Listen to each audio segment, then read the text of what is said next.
Bonjour et bienvenue à cette conférence sur l'accélération numérique. Qui dit transformation numérique dit des entreprises qui se numérisent, qui adoptent de nouveaux systèmes, de nouvelles plateformes, de nouvelles façons de faire. Le challenge, le défi, ce qu'on voit, c'est que le marché évolue tellement rapidement que très souvent les entreprises se numérisent trop lentement ou de la mauvaise façon. La solution à ça, c'est l'accélération numérique. Jean-Philippe, est-ce que tu peux nous dire quels sont les trois principaux piliers de l'accélération numérique? Les trois principaux piliers de l'accélération numérique, David, sont la vitesse, l'amélioration continue, puis la participation. Quand on parle de vitesse, les projets TI doivent livrer de la valeur pour les organisations. Après 2 mois, il n'y a plus une entreprise maintenant qui peut attendre 2 ans avant qu'un projet TI leur livre la valeur. Le deuxième point, c'est l'accélération continue. On doit même commencer à réfléchir à qu'est-ce qu'on peut changer dans notre entreprise, dans nos systèmes, à toutes les semaines, à tous les mois. Fait que là, on commence vraiment à accélérer. On est loin des projets TI statiques. On est quelque chose qui est beaucoup plus dynamique. Troisième point, c'est la participation. Les employés doivent faire partie prenante des processus d'amélioration continue au sein des entreprises parce qu'ultimement, c'est eux qui utilisent la plateforme à tous les jours.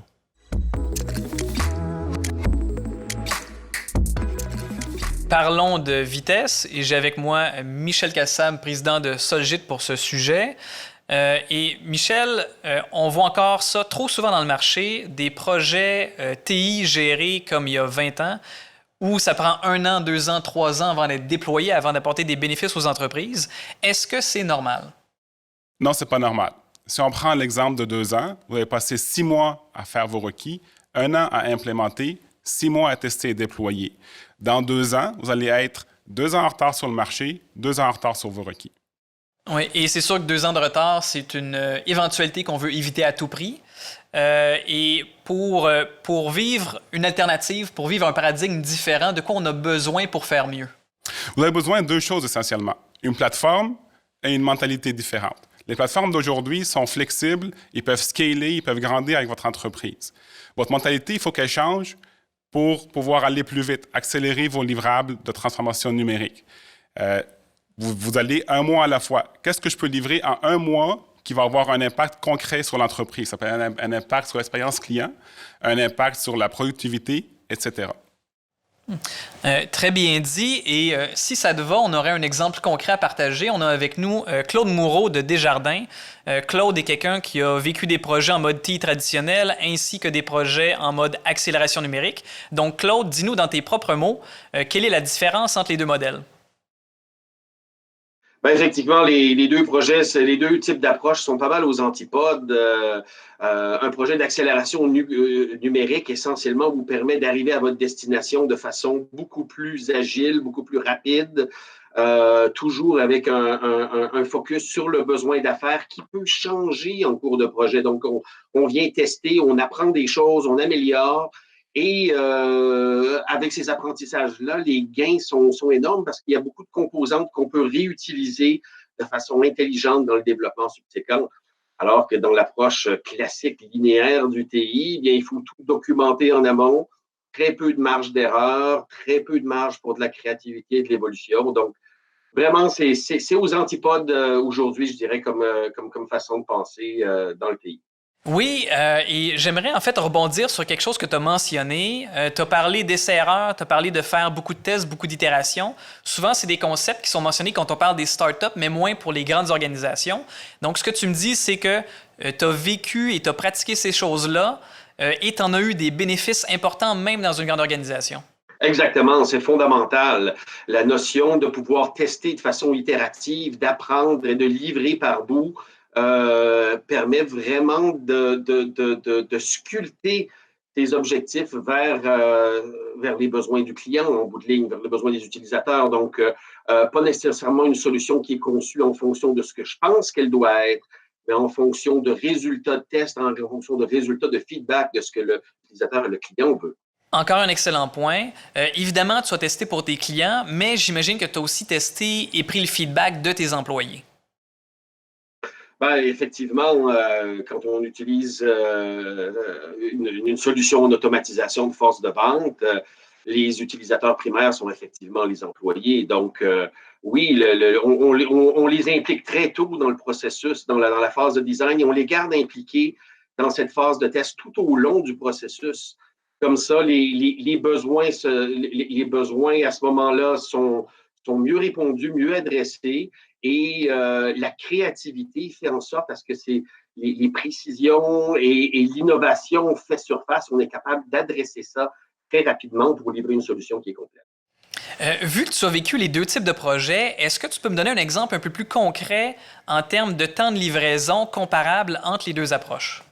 Ben, écoute, il y a quelques projets qui me viennent en tête, mais un récent où on avait initié le projet là, dans une approche un peu plus classique, waterfall, et 3 mois après, essentiellement, on attendait toujours des livraisons. On était pris dans une documentation qui était figée, et on s'est rétracté pour adopter une approche beaucoup plus agile avec un consultant externe et effectivement, en quelques semaines, on avait déjà des livraisons, on avait un progrès, on pouvait tester de façon itérative avec notre communauté interne, nos utilisateurs et notre communauté externe d'utilisateurs en même temps, à raffiner tout ça. Et en moins de 3 mois, on avait livré la solution. Et à partir de cette solution-là, on a pu identifier des zones sur lesquelles on a pu construire et réutiliser pour nous permettre de développer une deuxième communauté en 2 semaines. Extrêmement efficace. Donc, vraiment, une façon de penser qui permet de capitaliser sur des petits sprints, de l'innovation qui est rapide, qui stimule la créativité et qui permet, du point de vue affaires, d'arriver à leur but beaucoup plus rapidement. Si tu pouvais parler à tous les chefs d'entreprise du Québec qui commencent ou continuent leur transformation numérique, à quel niveau est-ce qu'ils devraient placer leurs attentes, considérant qu'il y a des façons différentes de travailler qui donnent des résultats très différents? Eh bien, écoutez, c'est une bonne question. Je pense que ça dépend vraiment du type de projet et aussi de la volonté de l'entreprise de s'engager dans un virage technologique. Parce que tout ça doit être supporté par une volonté. Moi, j'ai vu des choses récemment chez nous qui se sont implantées à une vitesse incroyable avec les événements qu'on a connus liés à la COVID. Et tout ça a été motivé d'une part par une volonté, mais aussi d'autre part par l'utilisation justement d'une approche en mode agile, supportée par des plateformes de collaboration à la Jira et autres, et ce qui nous permet de vraiment venir unir le lien entre la composante affaires et la composante technologique pour travailler main dans la main, pour faire avancer vers une destination commune à haute vélocité et avec une livraison qui donne un impact à très court terme. Merci beaucoup, Claude, et à bientôt. Michel, avant de se quitter, est-ce qu'il y a un élément que Claude a mentionné sur lequel tu aimerais réagir? J'ai bien aimé quand Claude a mentionné que l'agilité fonctionne autant pour les startups que pour les grandes entreprises. Un exemple personnel, j'ai acheté un Google Home. Il ne pouvait pas faire d'appel, ni naviguer sur le web, ni écouter Netflix. Google n'a pas attendu 2 ans pour me le vendre. Ils me l'ont vendu, puis ils l'ont amélioré au courant de l'année. Vous pouvez faire la même chose pour vos systèmes de gestion à l'interne. Merci, Michel. On va maintenant passer au prochain sujet. Merci, David.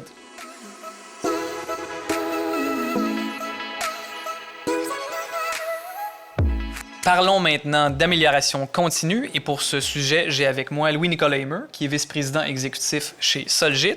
Louis-Nicolas, un autre phénomène qu'on voit encore trop souvent dans le marché, des entreprises qui mettent en place un nouveau système, une nouvelle plateforme et ils gardent le même setup, ils ne touchent plus.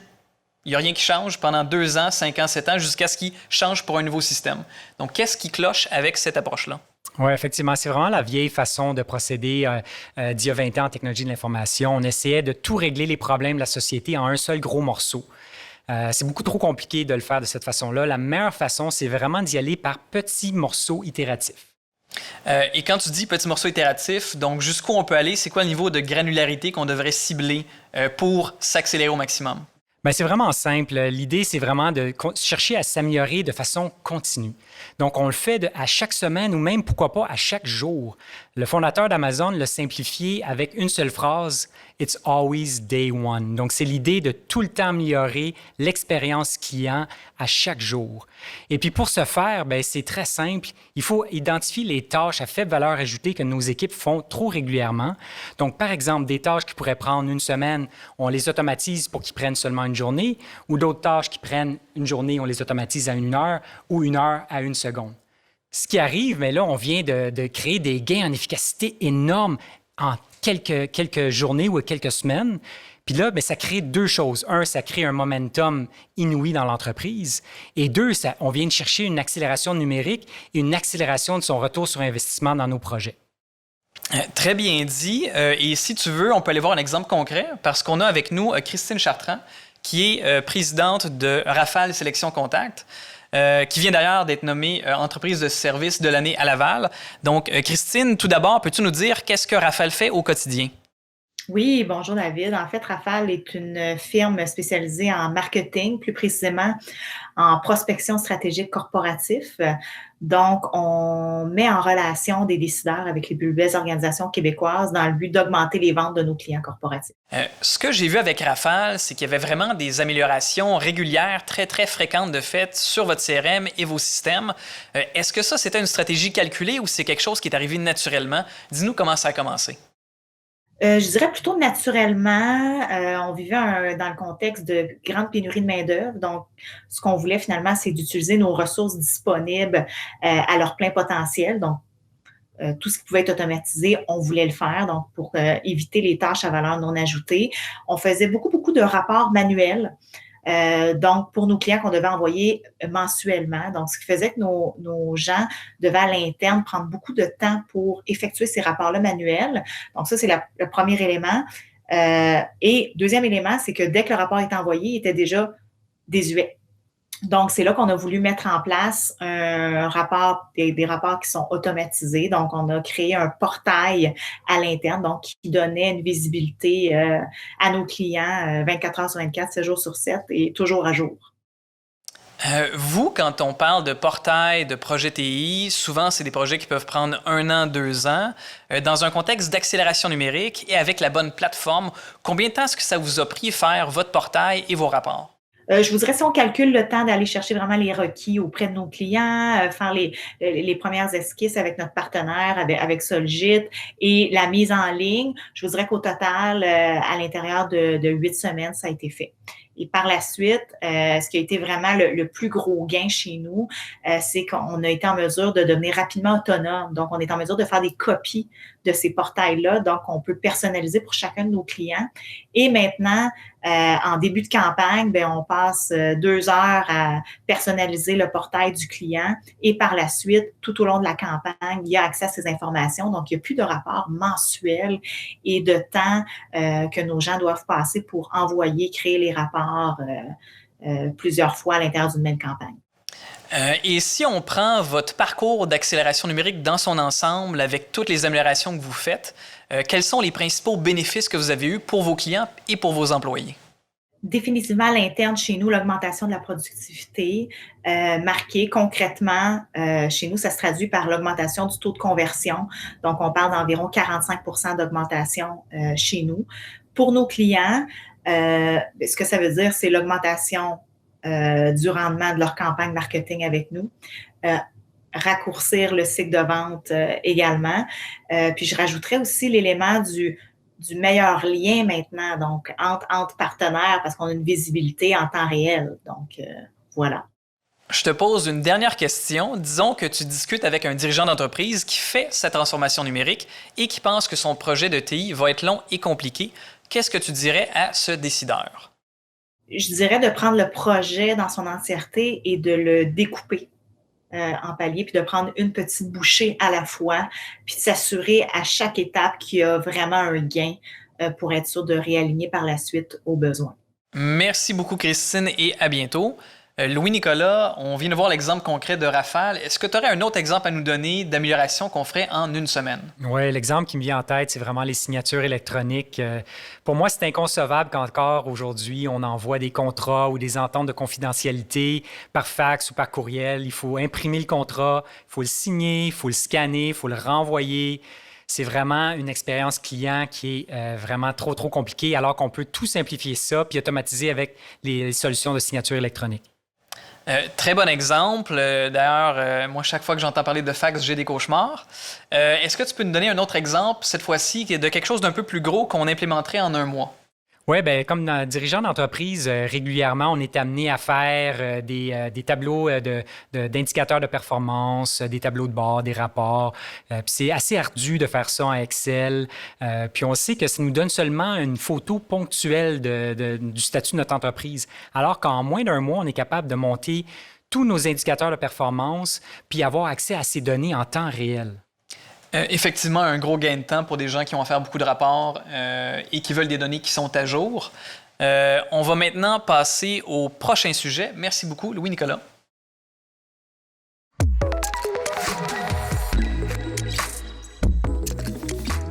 Parlons maintenant de participation. Quand on pense à l'accélération numérique, on pense tout de suite au changement de façon de faire, un changement de culture, un impact sur les gens qui travaillent dans les organisations. Est-ce que tu pourrais justement nous parler d'un impact de l'accélération numérique sur les êtres humains? Oui, et s'il y a un endroit où il faut prendre son temps, où il faut ralentir en accélération numérique, c'est quand on va toucher à l'humain. Donc, d'abord, les organisations ont chacune une culture. Ça peut être même des cultures de département ou d'équipe. Et les êtres humains vont réagir comme des êtres humains. Donc, lorsqu'un nouveau système, une nouvelle plateforme, les gens vont réagir comme dans n'importe quelle autre situation.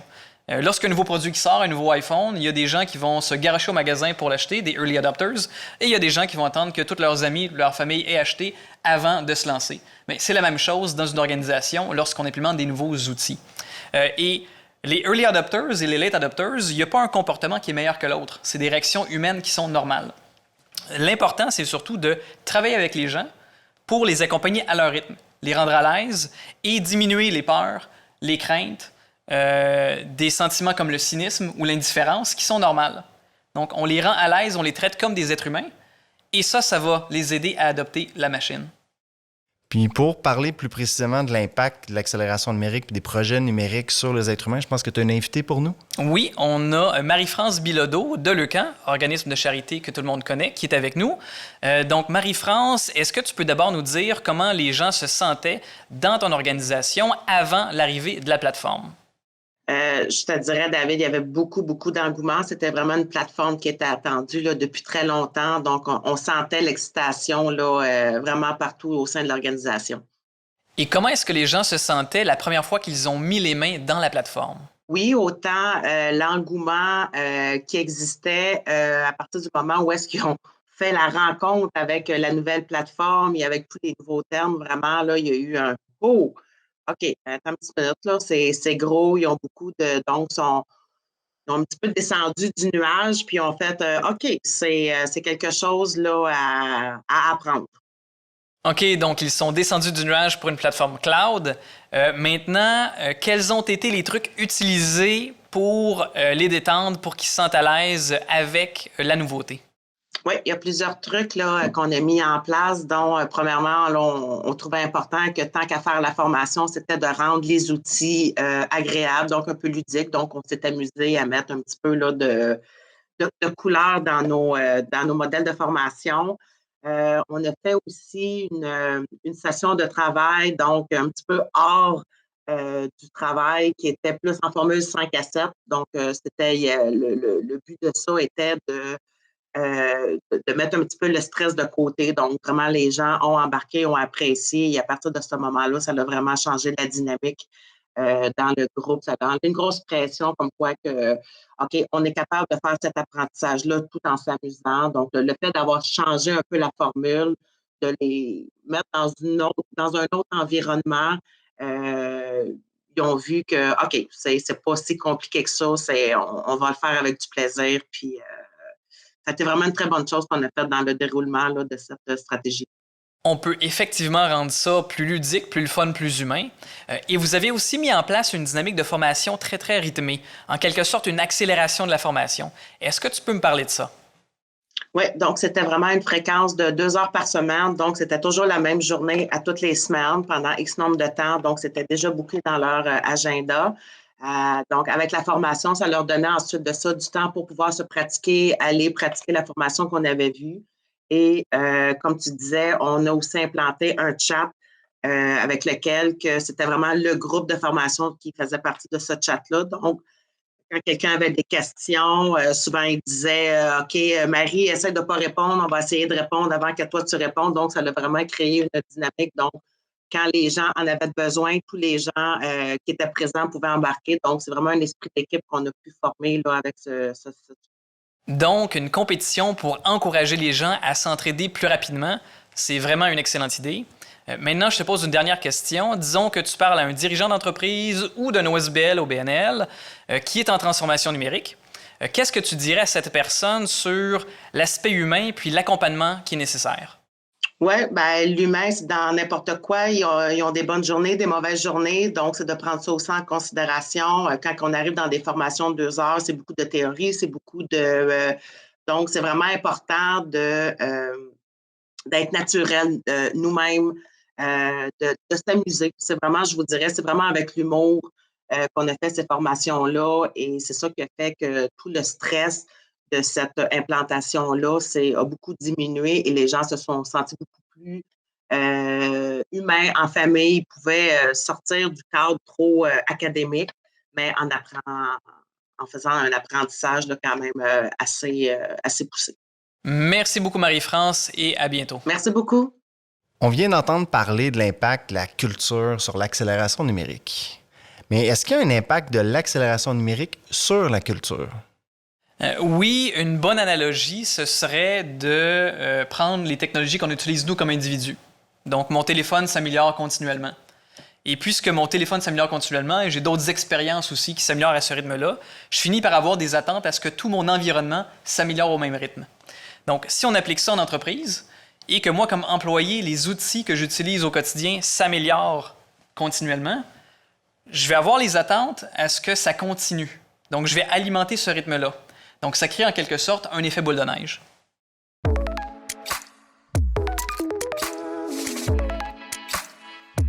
Pour récapituler, Jean-Philippe, est-ce que tu peux nous rappeler quels sont les 3 piliers de l'accélération numérique? Vitesse, amélioration continue, participation. Et à quel rythme est-ce qu'on devrait viser s'améliorer? À tous les jours, à toutes les semaines, à tous les mois. Alors, merci beaucoup à toi et à tous nos invités.